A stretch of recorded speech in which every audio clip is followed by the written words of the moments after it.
இனிய வணக்கங்கள்.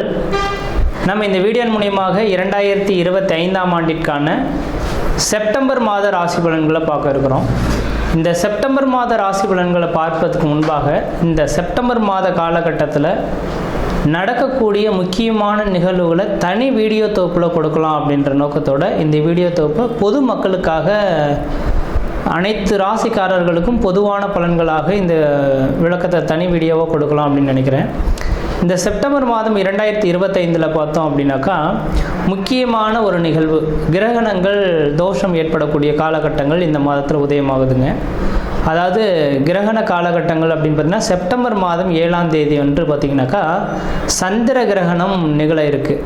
அப்போ ராகுவினால் ஏற்படக்கூடிய இந்த சந்திர கிரகணமானது அன்று இரவு 9 மணி 56 நிமிடத்திலிருந்து மிட் நைட்டில் 1 மணி 26 நிமிடம் இந்த காலகட்ட வரலும் சந்திர கிரகணமானது அன்றைக்கி நிகழ இருக்குது. இது பூரணமான சந்திர கிரகணம் அப்படின்னு பார்த்தோம் அப்படின்னாக்கா முழுமையான சந்திரகிரகணம் பிடிபட்ட காலகட்டங்கள் எப்பொழுது அப்படின்னாக்கா தொடங்கக்கூடிய காலகட்டம் 9 மணி 56 தொடங்கி 1 மணி 26 நிமிஷம் மிட் நைட்டில் சந்திர கிரகணமானது முடிய போகுது. அதில் முழுமையான பவர்ஃபுல்லாக அந்த கிரகணம் ஏற்படக்கூடிய காலகட்டம் எப்படின்னு பார்த்திங்கன்னா இரவு மணி 11 மணிலேருந்து 12 மணி 23 நிமிடம் வரலும் முழுமையான சந்திர கிரகணமாக தெரிய போகுது. இது இந்தியாவில் தெரிய போகுது. இதுக்கு முன்பாகலாம் நடந்த கிரகணங்கள் பார்த்திங்கன்னா போன வருடத்தில் நடந்ததெல்லாம் வெளிநாடுகளில் நடந்ததுனால நமக்கு எதுவும் பாதிப்புகள் இல்லை.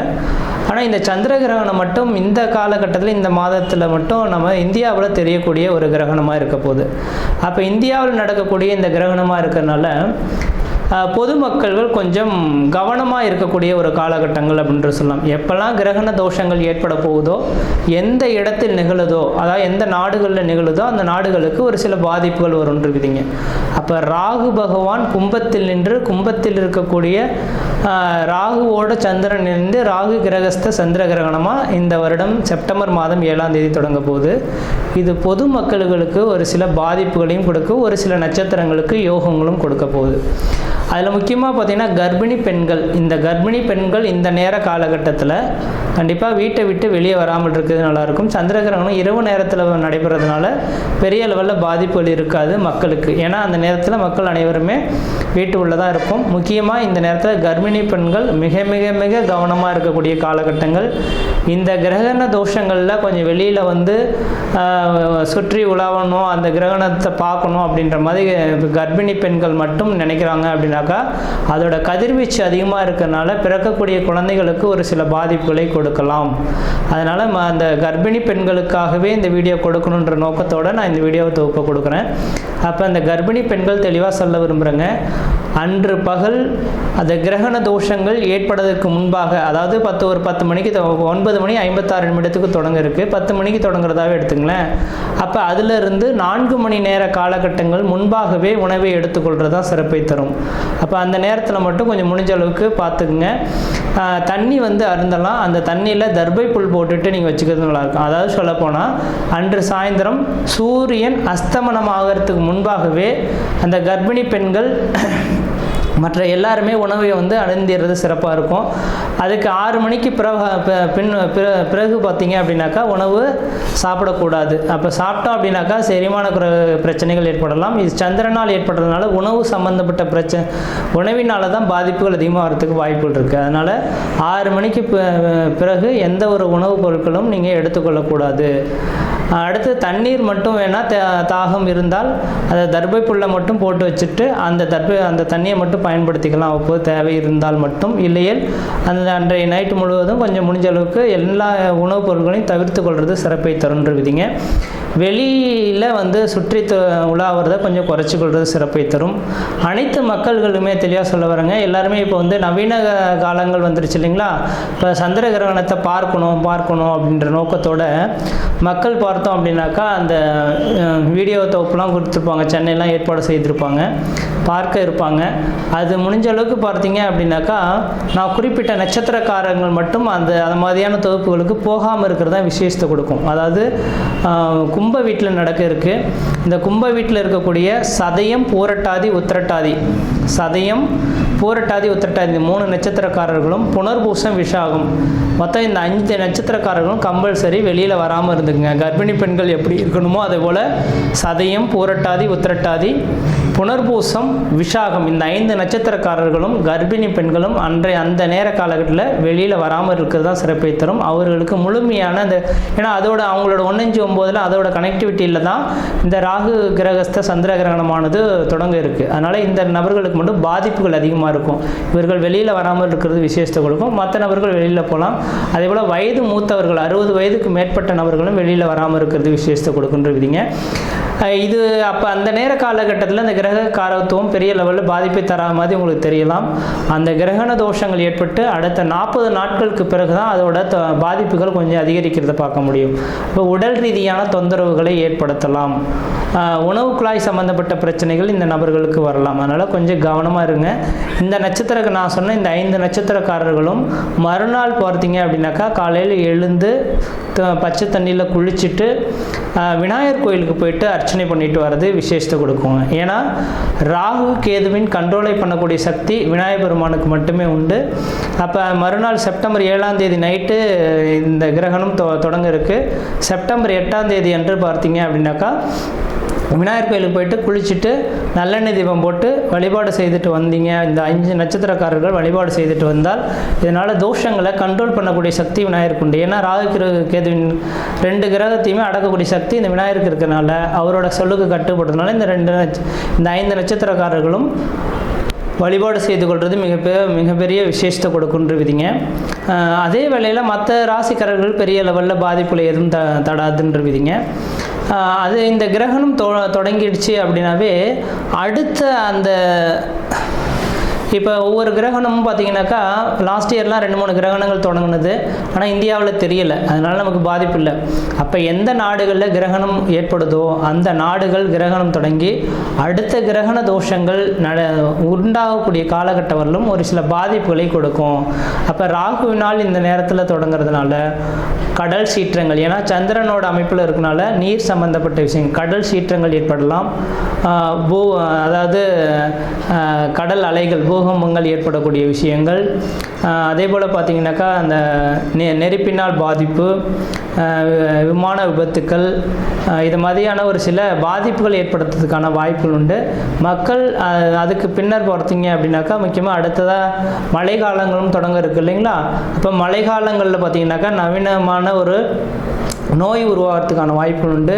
நோய் தொந்தரவுகள் மக்களுக்கு வரதுக்கான இந்த கிரகண தோஷத்தினால மக்களுக்கு அதிகப்படியான நோய் தொந்தரவுகள் ஏற்படலாம். நீரினால் பரவக்கூடிய நோய்கள் அதிகமாக உருவாகிறதுக்கான வாய்ப்பு உண்டு. அப்போ மழை காலங்களில் மக்கள் குடி தண்ணீர்களை சுத்தமாக வச்சுக்கணும். மழை அதாவது வெள்ளப்பெருக்கு அதிகமாக ஏற்படக்கூடிய இருக்கக்கூடிய இடங்களாக இருந்தால் தன்னோட வீட்டை கொஞ்சம் கவனமாக வச்சுக்கிறது, தண்ணி புகாத அளவில் இந்த வடிகால் வசதிகள்லாம் ஏற்படுத்தி கொள்வது விஷயத்தை கொடுக்கும். நான் இது சொல்லும் போது தேவையில்லாத விஷயம் இதெல்லாம் எதுக்கு அப்படின்னு நினைப்பீங்க. இதை அனுபவிக்கும் போது தான் அதோட பாதிப்புகள் தெரியும். அதனால் இந்த கிரகண தோஷங்கள் இருக்கிறதுனால பாதிப்புகள் இருக்கின்ற நம்பிக்கை வரக்கூடிய நபர்களாக இருந்தால் மட்டும் தயவுசெய்து சொல்ல வரேங்க. அடுத்து கரெக்டாக இப்போ செப்டம்பர் 7ஆம் தேதி இந்த கிரகண தோஷம் ஏற்படுது. அதுலேருந்து 40 நாட்கள் அப்படின்னாவே அடுத்து கரெக்டாக மழை காலங்கள் தொடங்கக்கூடிய காலகட்டமாக இருக்கும். கண்டிப்பாக இந்த வருடத்தில் முக்கியமாக நவம்பர் டிசம்பர் காலகட்டத்தில் அதிகப்படியான மழைப்பொழிவுகளும் சீற்றங்களும் அதிகரிக்கிறதுக்கான வாய்ப்புகள் இருக்குது. மக்கள் கவனமாக இருக்குங்க. அதுக்காக தான் இந்த வீடியோ தொகுப்பு கொடுத்துருக்கேன். மற்ற விதத்தில் எந்த தோஷங்கள் பாதிப்பு கிடையாது. தெளிவாக சொல்லக்கூடிய கருத்துக்கள் கர்ப்பிணி பெண்களும் சதயம், பூரட்டாதி, உத்திரட்டாதி, புனர்பூசம், விசாகம் இந்த 5 நட்சத்திரக்காரர்களும் கிரகண தோஷத்தன்று கொஞ்சம் வீட்டை விட்டு வெளியே வராமல் இருங்க. இரவு பார்த்திங்கன்னா 9:56 தொடங்கி நள்ளிரவு 1:26 முடிய இருக்குது. அது முழுமையான சந்திரகிரகணம் அடையக்கூடிய காலகட்டம் 11 மணியிலிருந்து 12:23 வரலும் இருக்குது. இந்த நேர காலங்களில் வெளியில் வராமல் இருங்க. உணவுப் பொருட்கள் எந்த ஒரு உணவுப் பொருட்களும் எடுத்துக்கொள்ள வேண்டாம். மறுநாள் காலையில் குளிச்சுட்டு விநாயகர் கோயிலில் போய்ட்டு விளக்கு போட்டிருந்தாவே இந்த தோஷங்கள் ஓரளவுக்கு கட்டுக்குள் வரும்ன்ற விதிங்க. மற்ற விதத்தில் யாருக்கும் எல்லோரும் தோஷம் கிடையாது. நம்ம இந்த வீடியோ மூலமாக 2025ஆம் ஆண்டிற்கான செப்டம்பர் மாத ராசி பலன்களை பார்க்க இருக்கிறோம். குறிப்பாக இந்த வீடியோவானது பார்த்தோம் அப்படின்னாக்கா மகர ராசி அன்பர்களுக்கான வீடியோ. இந்த மகர ராசி அன்பர்களுக்கு இந்த செப்டம்பர் மாத கிரகங்களை ஆராயறதுக்கு முன்பாக, மகர ராசி என்பது ஒரு சரராசி. எந்த ஒரு காரியத்தையுமே சட்டுன்னு செய்து முடிக்கணும், அந்த பட்டுன்னு அதை முடிச்சுட்டு அடுத்த வேலைக்கு போகணும்னு நினைக்கக்கூடிய நபர்கள் இந்த மகர ராசி அன்பர்கள். ஆனால் இவங்களோட வாழ்க்கையில் பார்த்தீங்கன்னா கடந்த 7 வருட காலமாக திட்டமிட்ட காரியங்கள் எதுவுமே நடக்கலை அப்படின்றது தான் விதிங்க. முயற்சி எடுத்துகிட்டு பார்ப்பாங்க, இந்த வேலையை இந்த நேரத்தில் முடிச்சணும்னு நினைப்பாங்க, ஏதோ ஒரு காரணத்தினால தடைபட்டு போயிடும். அதனால பாதிப்புகள் அதிகமாக இருக்கிறத பார்க்க முடியும். ஏன் சார் என்ன காரணம்? நாங்கள் அப்படியே பம்பரம் போல் சுழண்டுட்டு இருந்த நபர் தானே மகர ராசி அன்பர்கள் தான். என்ன காரணம்னு தெரில. அதே அறிவு தான், அதே புத்தி தான், தெளிவாக தான் சிந்திக்கிறோம். இதுக்கு முன்னாடி தெளிவாக சிந்திக்காத ஒரு சில காலகட்டத்தில் கூட நல்லது நடந்தது. ஆனால் சிந்தித்து செயல்படுறோம், ஆனால் தடைகளாகவே வந்துகிட்டே இருக்குது அப்படின்னு எண்ணிக்கிட்டு இருக்கக்கூடிய இந்த மகர ராசி அன்பர்களுக்கு தெளிவாக ஒரே ஒரு விஷயங்கள் சொல்ல விரும்புகிறேன். இந்த மாதத்தின் தொடக்கத்திலேருந்து உங்களோட வாழ்க்கையில் மிகப்பெரிய ஒரு அதிர்ஷ்டத்தை சந்திக்க போகிறீங்க. வாழ்க்கையில் வளம் பெற போகிறீங்க. கடந்த 7 வருட காலமாக இது நடக்காதான்னு ஏங்கி காத்திருந்த ஒரு விஷயங்கள் உங்களோட கண் முன்னே உங்களோட வீட்டின் வாயில் கதவை தட்டக்கூடிய ஒரு காலகட்டம் உதயமாயிடுச்சு. ஏன் சார் இதுக்கு முன்பாக இந்த மாதிரியான கஷ்டங்கள் சந்திச்சோன்னாக்கா, 7 சனியானது உங்களோட வாழ்க்கையில் நடந்தது. அதுதான் உண்மையான விஷயங்க. ஒரு மனிதனுடைய வாழ்க்கையில் 7 சனின்றது ஒன்று வந்துருச்சு அப்படின்னாவே, முன் ஜென்மத்தில் அவன் என்ன பாவ புண்ணியங்கள் செய்திருக்கானோ இந்த ஜென்மத்தில் அந்த பாவ புண்ணியத்தின் தொகுப்புகளை அனுபவிக்கணுன்றதான் விதிங்க. அதனால தான் ஒவ்வொரு நபர்களும் இந்த உலகத்தில் பிறப்பெடுத்திருக்கோம். அப்போ பிறப்பின் ரகசியத்தை உணரணும்னாக்கா 7 சனி வந்தே தீரணும். அப்போ 7 சனி வரக்கூடிய காலகட்டத்தில் முன் ஜென்மத்தில் செய்த பாவ புண்ணியத்தை இந்த ஜென்மத்தை அனுபவிப்பீங்க. சார் நல்லது தானே செஞ்சுட்ருக்கேன் எல்லா நபர்களுக்கும், ஆனால் என்னை தீங்கு வருதுனாக்கா முன் ஜென்ம பாவத்தின் தொகுப்பு. அதனால் இந்த நேர காலகட்டத்தில் கடந்த 7 வருட காலகட்டத்தில் ஒரு தேவையில்லாத பிரச்சனைகள், வம்பு வழக்குகள், சட்ட சிக்கல்கள், மன நிம்மதி குறையுது, பொருளாதார நெருக்கடிகள், கடன் சொல்லக்கூடிய அமைப்புகள், சொந்த பந்தத்தினால பிரச்சனைகள், முக்கியமாக நிரந்தரமான வேலை வாய்ப்பு இல்லாமல் தடுமாறுறது. நல்ல ஜாப்ல இருந்திருப்பீங்க மகர ராசிக்காரர்கள்லாம். ஒருவேளை வெளிநாடுகளிலே இருந்திருப்பீங்க. நல்ல வேலைவாய்ப்பு அவங்களோட நீ இந்த நிறுவனத்தில் நீதாம தலைமையான பொறுப்பில் இருப்பீங்க, நீ இந்த நிறுவனத்தையே உங்ககிட்ட கொடுத்துட்டு போகலான்னு நினைக்கிறேன் அப்படின்ற மாதிரி ஒரு நட்புக்கு பாத்திரமாக இருந்த இந்த மகர ராசி என்பவர்களுக்கு பார்த்தீங்கன்னாக்கா, நீங்கள் இங்கேயே இருந்துருங்கன்னு சொல்லியிருப்பாங்க. அதை மீறி இல்லைங்க, எனக்கு அப்பா இருக்காங்க, அம்மா இருக்காங்க, என் மனைவி இருக்குது, குழந்தைகள் இருக்காங்க, சொந்த பந்தம் இருக்காங்க, அவங்களோட போய் கொஞ்ச நாள் ஸ்பெண்ட் பண்ணலாம் அப்படின்னு நினச்சிட்டு வரேன் அப்படின்ற மாதிரி திடீர்னு ஒரு 4-5 வருஷத்துக்கு முன்னாடி வந்திருப்பீங்க. ஆனால் இங்கே வெளிநாடுகளுக்கு திரும்ப போக முடியாத ஒரு சிச்சுவேஷனும், இந்த குடும்பத்தில் எந்த காரணத்துக்காக சந்தோஷத்துக்காக வந்தீங்களோ அந்த சந்தோஷங்களை இழந்து, மன நிம்மதி குறைந்து, பொருளாதார நெருக்கடிகள் ஏற்பட்டு, கணவனுடைய கருத்து வேறுபாடுகள் ஏற்பட்டு, பிரிவுகள், பிரச்சனைகளை சந்திக்க காலகட்டங்களாக உங்களுக்கு உருவெடுத்திருக்கும். நிரந்தரமான வேலை இல்லாமல் தடுமாறி இருப்பீங்கன்ற விதிங்க. அப்போ நிரந்தரமான வேலை இல்லாமல் தடுமாறனுக்கு முன்ஜென்ம கருமாவின் தொடர்பு தான் விதின்றது விதிங்க. அதனால் நீங்கள் இனிமேல் கவலைப்பட வேண்டாம். இந்த சனி பகவான் உங்களை விட்டு விலகி போயிட்டார். இனிமேலுக்கு இன்னும் அடுத்த 30 வருட காலகட்டங்கள் பட்டமரம் தொழிற மாதிரி படிப்படியாக வளர்ச்சிக்கான ஒரு காலகட்டங்களானது உங்களோட வாழ்க்கையில் தொடர ஆரம்பிச்சிருச்சுன்னு மட்டும் தெளிவாக சொல்ல விரும்புகிறேங்க. இனிமேல் உங்களோட வாழ்க்கையில் எந்தத்தையும் குற்றங்களோ குறைகளோ சொல்கிறதுக்கான வாய்ப்புகள் கிடையாது. 7 சனி தாக்கங்கள் முழுமையாக விட்டு விலகி போச்சு. வாய்ப்பு கிடைச்சது அப்படின்னாக்கா, கும்பகோணம் பக்கத்தில் இருக்கக்கூடிய திருநள்ளாறு சனி பகவான் கோயிலுக்கு போயிட்டு அந்த குளத்தில் குளிச்சுட்டு, நல்லெண்ணெய் தேய்ச்சி குளிச்சுட்டு, போட்டிருக்க ட்ரெஸ்ஸை அந்த குளத்துக்கு இருக்க அங்கே பக்கத்தில் டஸ்ட்பின் வச்சுருப்பாங்க, அதில் போட்டுட்டு விநாயகர் கோயிலுக்கு ஒரு செதுத்தங்காய் வாங்கி உடைச்சிட்டு அங்கே சனி பகவானை நீங்கள் தரிசனம் பண்ணிட்டு வந்தீங்க அப்படின்னாக்கா, முன்ஜென்ம பாவத்தின் தொகுப்புகளை முழுமையாக இறக்குனதாக அர்த்தம்ன்றீங்க. அப்படி போயிட்டு வந்த பிறகு பார்த்தீங்கன்னா உங்களோட வாழ்க்கையில் பார்த்தீங்கன்னாக்கா கடந்த 7 வருட காலமாக நடைபெறாத ஒரு சில விஷயங்கள் இந்த மாத காலகட்டத்திலேருந்து நடைபெற போகுது. முக்கியமாக வேலை இல்லாத நபர்களுக்கு நிரந்தரமான வேலைவாய்ப்பு உருவாக போகுது. குடும்பத்தில் திருமணமே ஆகலை, எனக்கு திருமணம் நடக்குமா நடக்காதான்னு தெரில அப்படின்னு நினச்சிட்டு இருக்கக்கூடிய நபர்களுக்கு கண்டிப்பாக திருமணம் நிச்சயிக்கப்படக்கூடிய ஒரு காலகட்டங்கள் உதயமாக போகுது. குழந்தை பேர் இல்லை சார், நான் திருமணம் ஆச்சு, அங்கே அந்த கோயிலுக்கு போயிட்டோம், இந்த கோயிலுக்கு போயிட்டோம், ஏதோ பரிகாரம் செய்து பார்த்துட்டோம், ஆனால் குழந்தையே இல்லை அப்படின்னு ஏங்கி தவித்துட்ருக்கேன் அப்படின்னாக்கா, கண்டிப்பாக இந்த மாத காலகட்டத்தில் உங்களுக்கு குழந்தை தரிக்கிறதுக்கான வாய்ப்புகள் மிகவும் பிரகாசமாக இருந்துகிட்ருக்கு. முக்கியமாக உங்களுக்கு மட்டும் இந்த விளக்கத்தை நான் கொடுக்கணும்னு ஆசைப்பட்றேன். ஏன்னா பசி இருக்கவனுக்கு மட்டும்தான் அந்த பசியின் அருமை புரியுன்னு சொல்லுவாங்க இல்லைங்களா, அது மாதிரி நீங்கள் கஷ்டப்படக்கூடிய உங்களுக்கு மட்டும் இந்த விதிகளை சொன்னால் தான் புரியும். மற்ற ராசிக்காரர்கள் சொன்னால் அவங்களுக்கு நலமாக இருப்பாங்க, அவங்களுக்கு தோணாது. அதனால் உங்களுக்கு சொல்ல விரும்புகிறேங்க, இந்த மாத காலகட்டத்தில் பார்த்தோம் அப்படின்னாக்கா கிரகண தோஷம், சந்திர கிரகணமானது செப்டம்பர் 7ஆம் தேதி அன்று தொடங்க இருக்குது.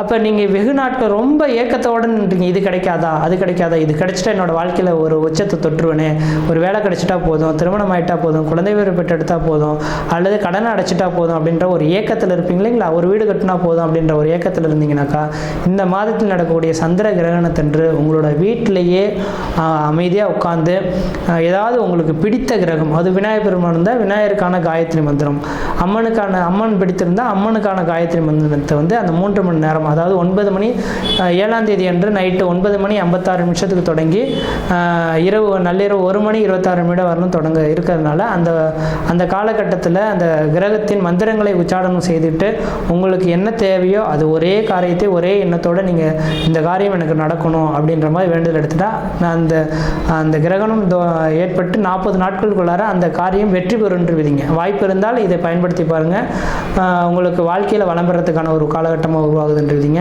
மற்ற விதத்தில் உங்களுக்கு எந்த விதத்தையும் தோஷங்கள் பாதிப்பு கிடையாது. இந்த வருட காலகட்டத்தில் முக்கியமாக இந்த மாத காலகட்டம் உங்களோட வீட்டின் வாய்க்கிறதை அதிர்ஷ்ட தேவதை தட்டக்கூடிய ஒரு காலகட்டம் உதயமாக போது. கடன் பிரச்சனைகளுக்கு ஒரு முற்றுப்புள்ளி வைக்க போகிறீங்க. திருமணமாகாத நபர்கள் திருமண வாய்ப்புகளும், குழந்தை பேர் இல்லாத நபர்கள் குழந்தை பேர்களும், வீடு மனை வாசல் இல்லையேன்னு கஷ்டப்பட்ட நபர்களும் நிரந்தரமான ஒரு வீடு மனை வாசல் வாங்கக்கூடிய யோகங்களும், கட்டக்கூடிய யோகங்களும், சொந்த பந்தத்தினால இந்த பிரச்சனைகளுக்கு முற்றுப்புள்ளி வைக்கக்கூடிய காலகட்டமும், கோர்ட்டு கேஸ் வழக்குகள் உங்களுக்கு சாதகமான அமைப்புகளும், வெளிநாடு வெளிமாநில தொடர்புகள் ஏற்பட்டு அதனால் ஆதாயங்களை பெறக்கூடிய ஒரு காலகட்டமாக இந்த மாதம் உதயமாக போகுது. முயற்சி எடுத்து பாருங்கள், கண்டிப்பாக வெற்றி பெறுவீங்கள். நன்றி, வணக்கம்.